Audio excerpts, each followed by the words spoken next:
Thánh lễ TV trân trọng cảm ơn quý vị đã quan tâm theo dõi và đăng ký kênh. Kính chúc quý vị luôn được mạnh khỏe, bình an trong Chúa và mẹ.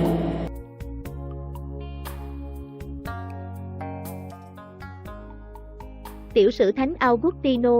Thánh Augustino sinh ngày 13 tháng 11 năm 354 tại Thaga, một vùng thuộc Bắc Phi, nước Algeria ngày nay. Cha ngài là người ngoại giáo, nhận bí tích thánh tẩy lúc cuối đời.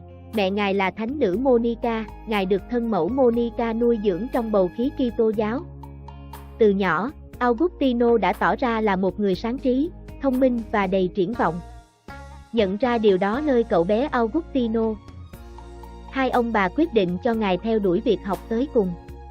Nhưng tại kinh thành Cát-tha, Augustino bị tiêm nhiễm bởi nếp sống trụy lạc sa đọa, trải qua nhiều năm sống trong tội lỗi và tin theo những giáo thuyết sai lầm của phái Maniche. Mẹ ngài hết sức đau buồn và bà hằng cầu nguyện cho ngài được ơn trở lại. Sau nhiều năm tìm kiếm sự khôn ngoan qua các thuyết triết lý, qua tư tưởng của phái Maniche, Thánh Augustino vẫn không cảm thấy thỏa mãn và nhận ra là thiếu cái gì đó nơi các triết gia, nơi phái Maniche. Khi đọc cuốn Hortensia của Siquén, Augustino nói là ngài không gặp thấy tên Đức Kitô, nên ngài lại tiếp tục tìm kiếm. Khi đến Milan làm việc, ngài có cơ hội nghe các bài giảng thuyết kỳ diệu của Thánh Ambrosio, giám mục thành Milan, và cuộc gặp gỡ với Ambrosio là một cuộc gặp gỡ mang tính quyết định gây ảnh hưởng lớn trong sự trở lại của Thánh Augustino. Augustino nhận ra rằng chỉ có Kitô giáo mới là tôn giáo đích thực. Tuy vậy, Augustino chưa dám trở thành Kitô hữu vì nghĩ rằng mình không thể sống cuộc đời trong sạch được. Nhưng một ngày kia, thánh nhân nghe biết có hai người đột nhiên được ơn trở lại sau khi đọc truyện Thánh An Tôn Ai Cập. Augustino cảm thấy hổ thẹn. Chúng ta phải làm gì đây? Augustino lớn tiếng hỏi người bạn của ngài. Những người bé mọn đã nên thánh cách mạnh mẽ.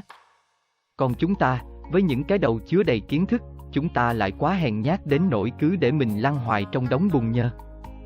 Hết sức buồn phiền cay đắng, Augustino đi ra một góc vườn và cầu nguyện.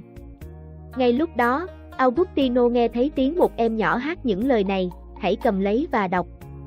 Nghĩ rằng Thiên Chúa gửi cho mình sứ điệp qua em nhỏ này, Augustino trở về chỗ cũ, cầm cuốn kinh thánh lên và mở ra.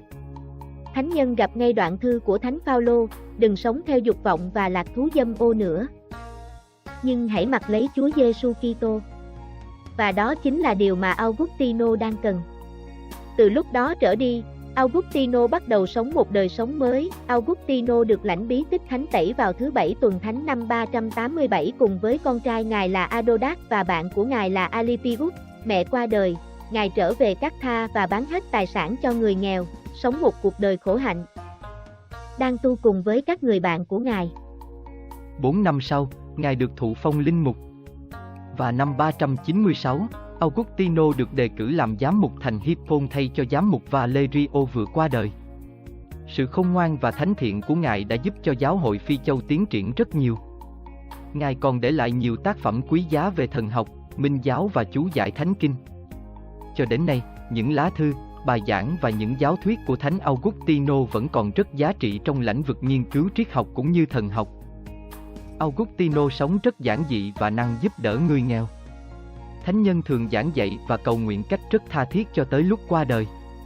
Có lần Augustino đã kêu lên: lạy Chúa, con yêu Chúa quá muộn màng.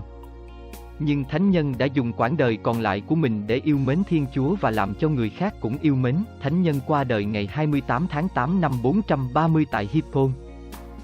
Hưởng thọ 76 tuổi, là Kitô hữu lúc 33 tuổi, làm linh mục lúc 36 tuổi, được tấn phong giám mục lúc 41 tuổi. Ai cũng quen thuộc với tiểu sử tóm lược của Thánh Augustino, giám mục thành Hippon, một tội nhân trở thành thánh nhân, nước mắt của mẹ ngài, những lời huấn đức của Thánh Ambrosio và, trên hết mọi sự, chính Thiên Chúa nói với ngài qua Kinh Thánh đã thay đổi cuộc đời Augustino thành một cuộc đời đầy bác ái. Dù khi xa cách Thiên Chúa hay hướng về Thiên Chúa, đời sống của ngài mau chóng đạt đến mức độ mãnh liệt. Nước mắt của mẹ ngài, những lời huấn đức của Thánh Ambrosio và, trên hết mọi sự, chính Thiên Chúa nói với ngài qua Kinh Thánh đã thay đổi tính đam mê thế gian của Augustino thành một cuộc đời đầy bác ái, từng đắm chìm trong sự cao ngạo về cuộc đời mình trong thời niên thiếu và từng say sưa cặn bã cay đắng của cuộc đời. Nên người ta không ngạc nhiên khi thấy Augustino, Khi quay trở về, Ngài đã phải chống trả với sự tấn công của ma quỷ bằng sự thánh thiện quyết liệt. Thời đại của Ngài thực sự sa sút về chính trị, xã hội và luân lý. Người ta vừa sợ và vừa mến Ngài, giống như Thầy Giêsu. Ngài bị chỉ trích không bao giờ cùng, là bản tính khắt khe của loài người, cuộc đời Ngài, do thiên ý. Ngài đã chu toàn nhiệm vụ của một ngôn sứ. Như ngôn sứ Jeremiah và các vị đại ngôn sứ khác, Ngài bị bó buộc nhưng không thể giữ im lặng. Tôi tự nhủ, tôi sẽ không nhắc đến người, tôi sẽ không nhân danh người mà lên tiếng nữa. Nhưng rồi như lửa bừng cháy trong tim, giam hãm thân thể tôi, và tôi cầm hãm không nổi, chịu đựng không thấu. Trong thời đại chúng ta, Thánh Augustino vẫn còn được xưng tụng và vẫn còn bị kết án. Ngài là vị ngôn sứ của thời đại ngày nay, thúc giục chúng ta phải từ bỏ khuynh hướng thoát ly thực tế và can đảm đối diện với trách nhiệm và phẩm giá của mỗi một người.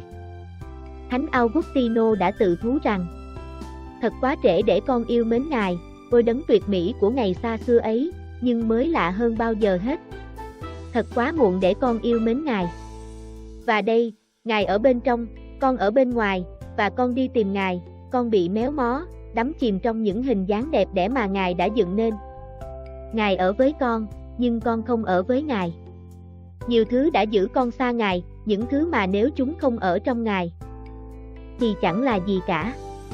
Ngài kêu lớn và gào thét vào sự ngơ điếc của con. Ngài lấp lánh và chiếu sáng vào sự mù quáng của con. Ngài thở hương thơm và con bị lôi cuốn, và con khao khát Ngài. Con đã nếm thử, và con đói khát. Ngài chạm đến con, và con đã bừng cháy vì sự bình an của Ngài.